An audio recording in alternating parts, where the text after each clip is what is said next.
So I made this lip recently for the fit. Not sure if I'm keeping the little canardy jazzers on the end, especially because, you know, I didn't make the gap the same because measurements are difficult apparently. But cool thing about this is if I could zoom out, is it's full length, like goes all the way back there. Legit all the way back there. Because, you know, aromatics, and I live in this place where they use salt to, like, you know, make the roads not so icy. So I don't like salt getting in my engine bay and like making all the bolts and jazz rusty. So super cool. But people are like, oh, you don't leave a port for, you know, the oil and stuff.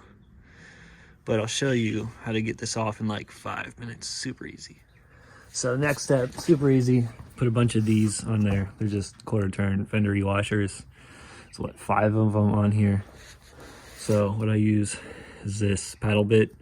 Has to be a 5/8 paddle bit or it'll never work. And then this washer. Pretty sure this is a zinc washer. Has to be zinc washer. Nothing else works. So you just take it, pop them loose. Sometimes they don't come out right away. Maybe I'm just bad at going the right way. Take them out. Same thing, all the other ones. Super easy, super quick. Feel like crawling on the floor. Really easy, really quick.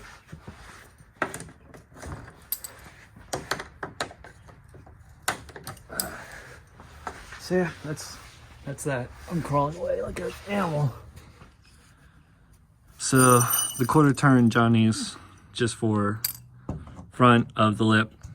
Hold it secure to the bumper because without it, super jiggly wiggly. Then I have these, which are push button hood releases. Pack them full of grease so they don't get dirt and all that jazz in there. So you just push them up. There's 4 of these.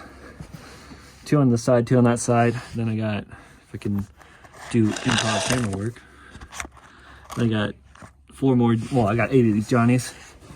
Push button here. Crawl up all the way on the subframe. Push those 2. I can reach them. Gotta make sure you got a little back pressure on these things so they don't come off. And then slide it out like that.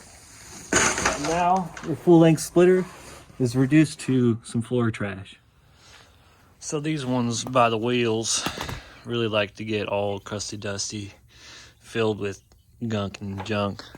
So like these ones probably dirty. These front ones pretty dang clean. So since I live in freaking Salt State, I take this freaking super thick, what is this, whatever you want to call it, super thick grease, doesn't really matter.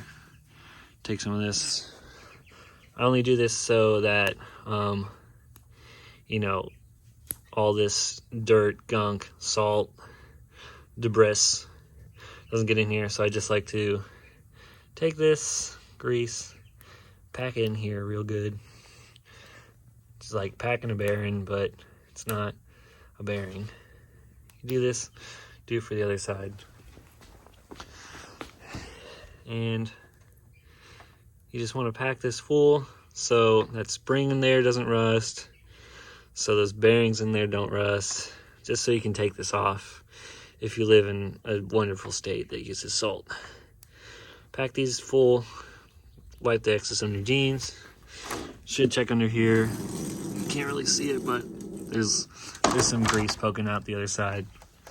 So this is what I do to keep these from gunking up with like little sand particles or whatever you want to call it. So just super easy. Pack these full.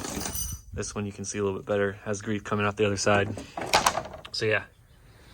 All right, last thing. Everyone's always saying this looks annoying to put on, and I suppose if you don't want to crawl, it would be annoying. But if you don't mind actually working for something, it's not that bad. Just gotta remember how these stupid things work. You have to push the button first and then put it in, which I always forget. That's why, you know, it can be difficult if you just can't remember things like I can't.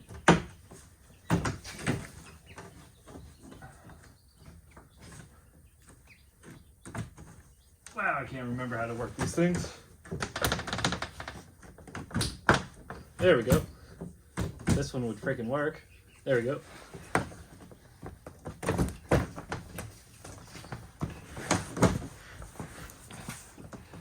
Oh, come on. Do the thing. Really what I built you for. Gotta push the button. Then snap into place. Come on. Man. Stupid piece. What Sam hell are you doing over here? No, that's on there now. Ugh. Can't forget my hat. Then, gotta find my specialty tool that no one else has. Then put these Johnnies in. Just a quarter turn away.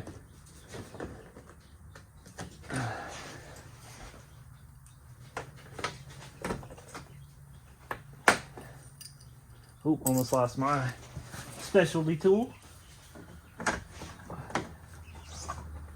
This one's the hardest one because you actually, you know, have to push on it a little bit.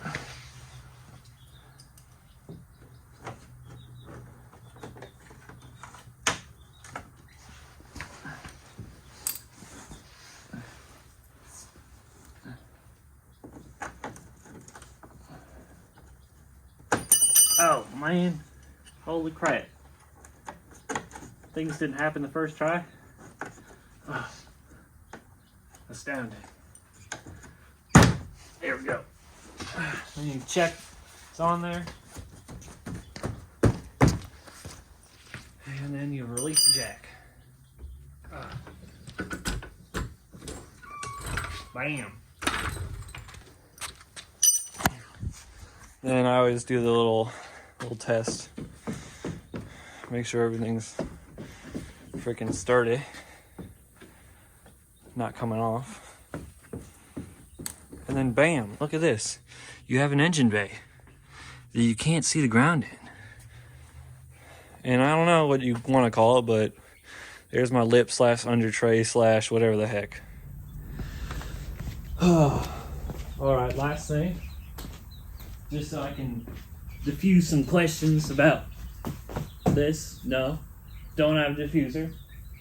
It's not really for aromatics. Yes, this part's a little flimsy. I'm gonna get some more quarter turns for each side, so it's not so flimsy. Just haven't done that yet.